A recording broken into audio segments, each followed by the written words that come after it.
17일 동안 펼쳐지는 지구촌 최대 스포츠 축제 2024 파리 하계올림픽이 포문을 열었습니다. 특이하게도 주경기장이 아닌 센강에서 펼쳐진 개막식, 문화와 예술의 도시 파리답게 다양한 볼거리가 가득했는데요. 과연 이번에는 어떤 이들이 개막식 무대를 수놓았을까요?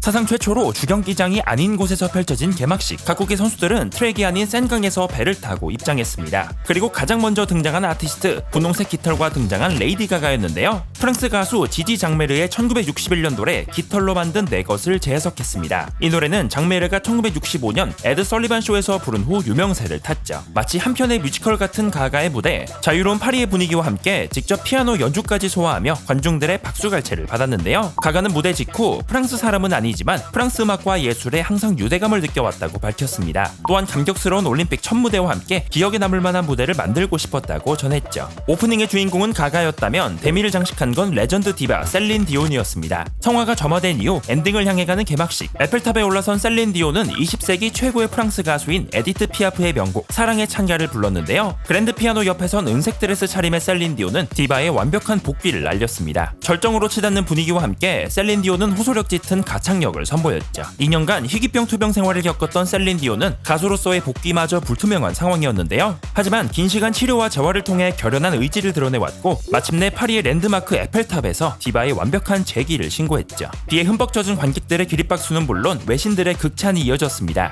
뉴욕타임스는 사랑의 찬가는 긴 호흡으로 불러야 하는 곡이라며 디온의 전성기 같은 목소리는 아니었지만 그 순간의 드라마는 역동성과 감동을 선사했다고 말했고 CNN 역시 디온이 멋진 모습으로 돌아왔다며 아름다운 목소리가 센강을 따라 울려 퍼졌다고 전했습니다. 퀘벡 출신의 셀린 디온은 프랑스계 캐나다인으로 어릴 적부터 자연스레 불어를 쓰며 자랐고 여러 장의 불어 앨범으로 프랑스 내에서 두터운 팬덤을 지니고 있습니다. 지난 4월 보그와의 인터뷰에서는 다시 한번 에펠탑을 보는 게 소원이라며 결연한 복귀 의지를 드러내기도 했죠.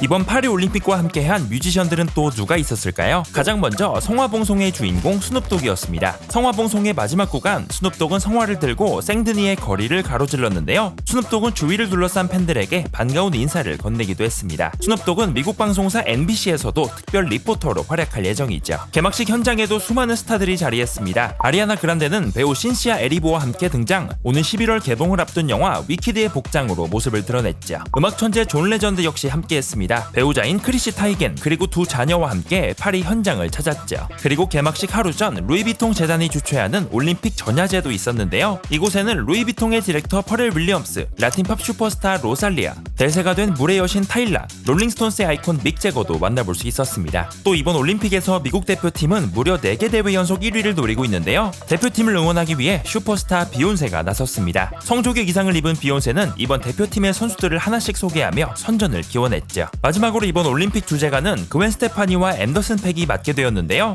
헬로월드라는 신나는 펑크 트랙, 원 리퍼블릭의 라이언 테도가 프로듀싱으로 참여해 화제가 되고 있죠. 이렇게 여러 스타들이 한자리에 모인 2024 파리 하계올림픽, 오는 8월 11일까지 치열한 레이스가 펼쳐지게 됩니다.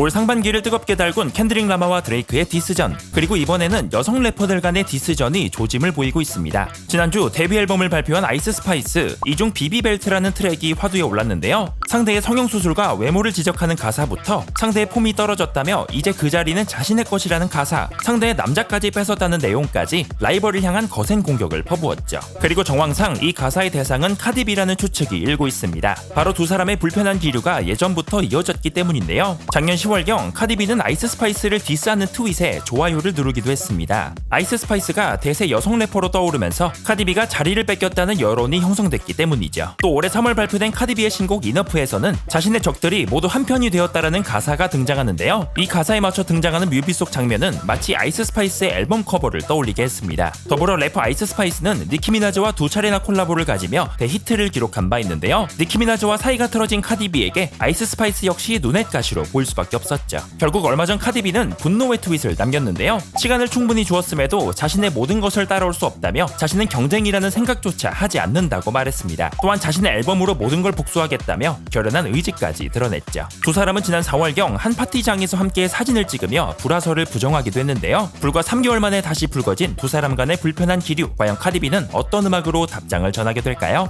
위켄드의 6번째 앨범이 드디어 베일을 벗기 시작했습니다. 지난 26일 공개된 트레일러 니체의 명언 중 일부인 당신이 심연을 오랫동안 들여다보면 심연도 당신을 응시한다라는 제목이었는데요. 이 영상에서는 한 아이가 지옥을 벗어나려는 과정과 마침내 천국의 계단에 도달하는 모습이 담겼습니다. 또한 위켄드의 미공개곡으로 추정되는 노래가 BGM으로 사용되었죠. 이번 영상은 위켄드의 6집을 예고하는 트레일러, 지난 4집부터 이어진 트릴로지의 마지막이 임박했음을 알렸습니다. 특히나 4집 애프터하우스의 주된 소재였던 지옥과 5집 던 FM의 상징인 연옥을 거쳐 이번 6집에서는 천국과 탄생을 다룬다고 하죠. 또 지난 인터뷰에서 위켄드는 트릴로지가 끝나면 위켄드라는 이름을 버리고 본명인 에이블로 활동하겠다고 밝혔는데요. 따라서 이번 6집에서는 에이블이라는 인물로의 재탄생을 담아낼 것으로 추측되고 있습니다. 현재까지 전해진 이야기에 따르면 이번 6집에는 메트로 부민 마이크 딘이 프로듀서로 참여할 예정, 또한 레이디 가가와 함께 작업을 했다는 소문까지 전해지며 더욱 많은 기대를 모으고 있죠. 2년 만에 새 앨범 프로젝트에 시동을 건 위켄드, 과연 이번에는 어떤 음악들을 선보이게 될까요? 팬들을 열광시키는 트래비스 스캇의 콘서트, 그 엄청난 열기와 함께 얼마 전 지진 5인 소동이 일어나 화제입니다. 지난 24일 밀라노에서 콘서트를 가진 스캇, 이날 콘서트에는 무려 8만 명이 몰렸는데요. 이때 공연장 인근에서는 지진이 발생했다는 신고가 쇄도했다고 합니다. 흥분한 팬들과 스피커의 사운드가 진동을 만들어낸 건데요. 국립물리연구소는 어떠한 지진의 조짐도 보이지 않았다고 밝혔지만 현지인들은 지진이 일어났다고 느꼈고 만약 이를 수치화했다면 1.3 정도의 강도일 것이라 전해졌습니다. 스캇은 자신의 SNS에 이날 현장 영상을 올리며 지난밤은 꿈만 같았다고 뿌듯함을 표했죠.